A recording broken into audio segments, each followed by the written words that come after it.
கிளாஸில் எண்ணாட் எப்படி போடுறதுன்னு பார்க்கலாம். இப்படி வந்து நார்மலாக எப்படி செயின் ஸ்டிச் போடுவோங்களே அந்த மாதிரி போட்டுக்குங்க. தெரியுதுல்ல, அந்த மாதிரி மேலேருந்து கீழே இழுத்து ஒரு கார்னர் இப்படி திருப்பி திருப்பி வரணும்.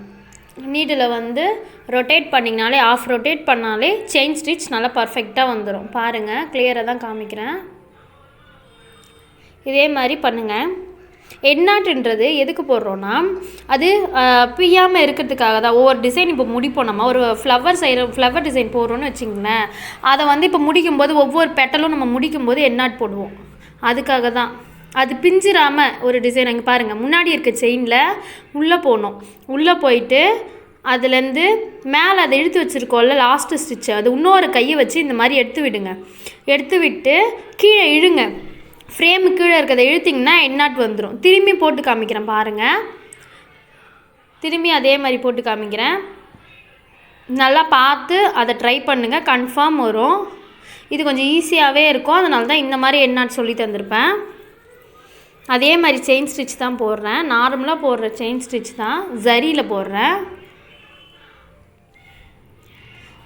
நல்லா பாருங்கள்.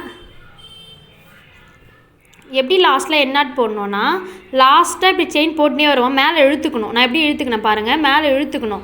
இழுத்துக்கிட்டு அந்த நீடிலுக்குள்ளே அந்த நூலை எடுத்து விட்டுக்கிட்டு அதுக்கு முன்னாடி இருக்க செயினில் வந்து இப்படி விடணும். இப்படி விட்டுட்டு நல்லா டைட்டாக பிடிச்சிக்கணும். பிடிச்சிக்கிட்டு இப்படி இழுத்திங்கன்னா கீழே நல்லா இழுக்கணும். ஃப்ரேமில் இழுத்திங்கன்னா எண்ணாட் விழுந்துடும். திரும்பி இன்னொரு டைம் போட்டு காமிக்கிறேன் பாருங்கள். எண்ணாட்னா ஒன்றும் இல்லை, நார்மலாக செயின் ஸ்டிச் போடுறீங்க, லாஸ்ட்டாக வருதில்ல, அந்த இடத்துல நம்ம எப்படி இந்த மாதிரி ஒரு நாட் போட்டால் தான் அது கரெக்டாக நிற்கும். அப்படி போடலன்னா நமக்கு தான் நம்ம டிசைன் போடுறதெல்லாம் வேஸ்ட் ஆயிரும். அதுக்காக தான் இதை போடுறோம். இப்போ இந்த மாதிரி ஸ்ட்ரைட்டாக இழுத்துக்குங்க. லாஸ்ட்டாக உங்களுக்கு எந்த இடத்துல எண்ணாட் போடணும்னு தோணுதோ அங்கே இந்த மாதிரி இழுத்துக்கிட்டு அங்கே பாருங்கள், நான் காமிக்கிறேன் பாரு, அந்த மாதிரி நீடிலுக்குள்ளே லாஸ்ட்டாக வரதை விட்டு அதுக்கு முன்னாடி ஒரு செயின் ஸ்டிச் இருக்குல்ல, அதில் போய் நீடிலோட அந்த நூலை பிடிக்கிற இடத்துல நல்லா டைட்டாக பிடிச்சிங்க. அப்புறமா இழுங்க. கீழே வந்து ஃப்ரேமு கீழே இருக்க நூலை இழுங்க. இன்னொரு கை வச்சுருப்பீங்களே, இழுத்திங்கன்னா இந்த மாதிரி எண்ணாட்டு வந்துடும். இதுதான் எண்ணாட்டு. நல்லா பார்த்துக்கிட்டிங்களா? இதே மாதிரி நீங்களும் ட்ரை பண்ணி பாருங்கள். ஒரு 5 டைம்ஸ் ட்ரை பண்ணி எனக்கு ஃபோட்டோ சென்ட் பண்ணுங்கள். நெக்ஸ்ட்டு வந்து சில்க் த்ரெட்டில் எப்படி செயின் ஸ்டிச் போடுறது சொல்லி பார்ப்போம். சில்க் த்ரெட்டில் வந்து நம்ம அது கொஞ்சம் ஹேண்டில் பண்ணுறது கஷ்டமாக தான் இருக்கும். ஆனால் வந்து அதை போட்டிங்கன்னா அதில் தான் ரொம்ப ரேட் அதிகமான ப்ளவுஸ்லாம் சில்க் த்ரெட்டில் தான் நம்ம போடுவோமே. அதனால் அதை எப்படி வந்து ஹேண்டில் பண்ணுறதுன்னு நல்லா பார்த்துங்க. ரொம்ப ஸ்லோவாக போடுங்க. இந்த ஜரியில் போட்ட மாதிரிலாம் ஃபாஸ்ட்டாக போடாதீங்க. அங்கே பாருங்கள், நார்மலாக நான் பண்ணுற மாதிரி தான் சில்க் த்ரெட்டில் எடுத்திருக்கேன். எல்லோ கலர் எடுத்திருக்கேன், தெரியுதான்னு பாருங்கள். ஜரி யூஸ் பண்ணல, சில்க் த்ரெட் யூஸ் பண்ணியிருக்கேன். அதில் நார்மலாக அதே செயின் ஸ்டிச் தான், ஆனால் வந்து அப்போ ஜரியில் போட்டோம், இப்போ சில்க் த்ரெட்டில் போடுறோம். அவ்வளோதான் டிஃப்ரெண்ட். நல்லா பாருங்கள். அது எல்லோ கலரில் இருக்கிறதுனால எங்கன்னா ஜரி மாதிரி தெரிய போகுது. டபுள் த்ரெட்டாக எடுத்துக்கணும். சில்க் த்ரெட் எடுத்தால் மட்டும் டபுள் த்ரெட்டாக இருக்கணும். ஒரு வேளை உங்ககிட்ட ஒரு சில்க் த்ரெட் தான் இருந்துச்சுன்னா, இன்னொன்று வந்து பாபின் தெரியும்ல, இந்த டைலரிங்லாம் யூஸ் பண்ணுவாங்க பாபின் நூல் சுத்தத்துக்கு. அந்த பாபினில் ஒரு சில்க் த்ரெட் தான் இருக்குன்னா கொஞ்சம் சுற்றி வச்சுக்கிட்டு யூஸ் பண்ணுங்கள். 2 த்ரெட் தான் எப்பயுமே சில்க் த்ரெட் யூஸ் பண்ணணும். எந்த டிசைனுமே எப்பயுமே ஆரினாலே சில்க் த்ரெட்டு டபுள் த்ரெட்டாக தான் யூஸ் பண்ணுவோம். அதுலேயும் எப்படி எண்ணாட் போடுறேன்னு பாருங்கள். நார்மல் செயின் ஸ்டிச்சு தான் போட்டிருக்கேன், இப்போது எண்ணாட் போடுறேன் பாருங்கள். திரும்பி எண்ணாட்டை பார்க்க வந்துடும். லாஸ்ட்டு செயின் இந்த மாதிரி, அதாவது முன்னாடி லாஸ்ட்டு செயின் எப்படி நீடிலுக்கு மேலே இழுத்து விட்டு அதுக்கப்புறம் இந்த மாதிரி பண்ணால் எண்ணாட் வந்துடும். முன்னாடி இருக்க செயினில் போய் டச் பண்ணி அந்த நீடில் வச்சோன்னாலே நீடில் நல்லா டைட்டாக பிடிச்சோன்னா எண்ணாட் கீழே இழுத்து விட்டோன்னா வந்துடும். சிம்பிளாக தான் இருக்கும். திரும்பி இன்னொரு லைன் போடுற சில்க் த்ரெட்டில் பாருங்கள். அதை வந்து பொறுமையாக போடுங்க. நானும் பாருங்கள் பொறுமையாக தான் போட்டிருப்பேன் சில்க் த்ரெட்டில். நீங்கள் வேகமாக போட்டிங்கன்னா சில்க் த்ரெட் கட் ஆயிரும். கட் ஆயிடுச்சுன்னா திரும்பி கட் ஆகினே தான் இருக்கும். சில்க் த்ரெட் மட்டும் கொஞ்சம் கஷ்டமாக தான் இருக்கும். போட்டிங்கன்னா பழகிடும். போடுற வரைக்கும் கஷ்டமாக தான் இருக்கும். எதுவுமே கற்றுக்கிற வரைக்குமே கஷ்டமாக தான் இருக்கும். ஆனால் அதை கற்றுக்கிட்டோன்னு வச்சுங்களேன், ரொம்ப ஈஸியாக தான் இருக்கும். பாருங்கள் எவ்வளோ பொறுமையாக எடுக்கிறேன்னு பாருங்கள்.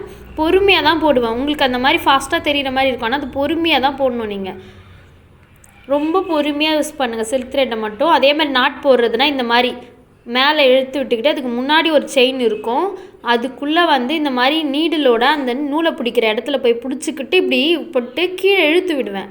இழுத்து விட்டேன்னா டைட் ஆயிரும். இப்போ எப்படி ஷேப்பில் வந்து சில்க் த்ரெட்டில் எப்படி ஷேப்பில் போடலான்னு சொல்லி பார்க்கலாம்.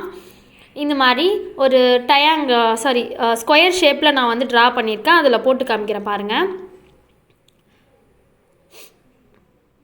நார்மல் செயின் ஸ்டிச் தான். இதில் கார்னர் திருப்பதுன்னு சொல்லுவாங்க. அந்த இடம் மட்டும் கரெக்டாக, இந்த கார்னர் வருதுல்ல, அந்த இடம் மட்டும் கரெக்டாக பாருங்கள்.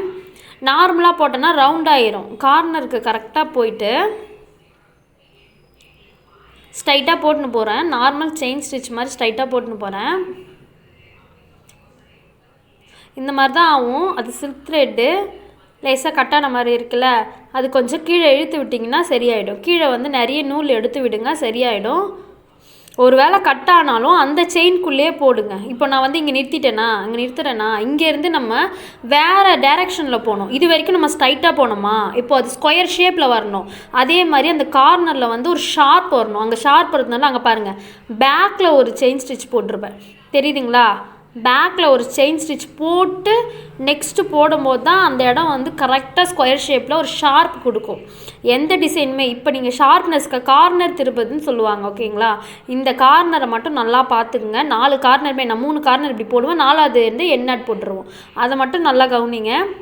எல்லா டிசைன்லையுமே நம்ம வந்து கார்னர் ஷார்ப்பாக போட்டால் தான் நல்லாயிருக்கும். ஒரு பூவுன்னு வந்துருச்சுன்னு வச்சுக்கலாம், அந்த பூவில் கார்னர் ஷேப்லாம் வரும். அதெல்லாம் பர்ஃபெக்டாக போட்டால் தான் நல்லாயிருக்கும். பாருங்கள், நல்லா பாருங்கள், புரியும். திரும்பி இந்த கார்னர் வந்துட்டேன்னா ஸ்ட்ரைட்டாக இழுத்துப்பாங்க பாருங்கள். அந்த லாஸ்ட்டாக அந்த டிசைன் வர வரைக்கும் வந்துட்டு, அந்த கோடு வர வரைக்கும் வந்துட்டு லாஸ்ட்டில் ஒரு ஸ்டிச் போடுறேன்னா போட்டு அப்படியே ஸ்ட்ரைட்டாக இழுப்பேன் பாருங்கள். மேலே இழுக்கிறேன்னா அதுக்கு இன்னொரு டைரெக்ஷனில் தான் போடுவோம். இது வரைக்கும் நம்ம இந்த லைனில் இப்படி போட்டோமா, வேறு டைரெக்ஷனில் பேக்கில் ஒரு ஸ்டிச் போட்டு அப்புறமா இப்படி ஃப்ரண்ட்டில் ஒரு ஸ்டிச்சு, பேக்கில் ஒரு ஸ்டிச் போடுறதுனால தான் அதான் அந்த கார்னர்லாம் கரெக்டாக அது பார்க்க ஸ்கொயர் ஷேப்பில் இருக்கும்.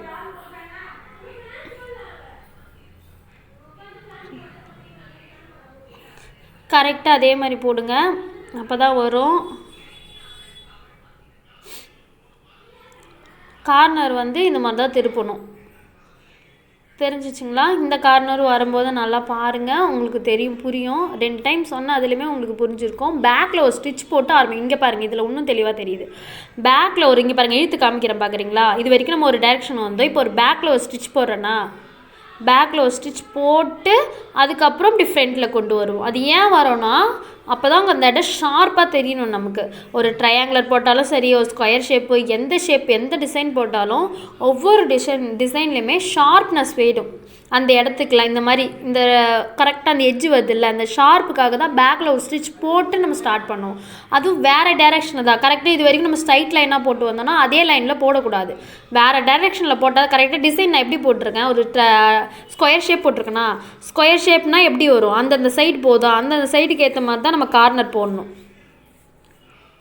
புரியும்னு நினைக்கிறேன். ஏன்னா அது பேக் ஸ்டிச் தான், வேறு ஒன்றும் இல்லை. அந்த கார்னர்னாலே பேக் ஸ்டிச்சில் பேக்கில் ஒரு ஸ்டிச் போட்டு அப்படியே எப்படி வரணும், அவ்வளோதான். சிம்பிள் தான். லாஸ்ட்டில் எப்படி வந்து முடிக்கிறேன்னு பாருங்கள். நீங்களும் நிறைய ஷேப்பில் ட்ரை பண்ணுங்கள்.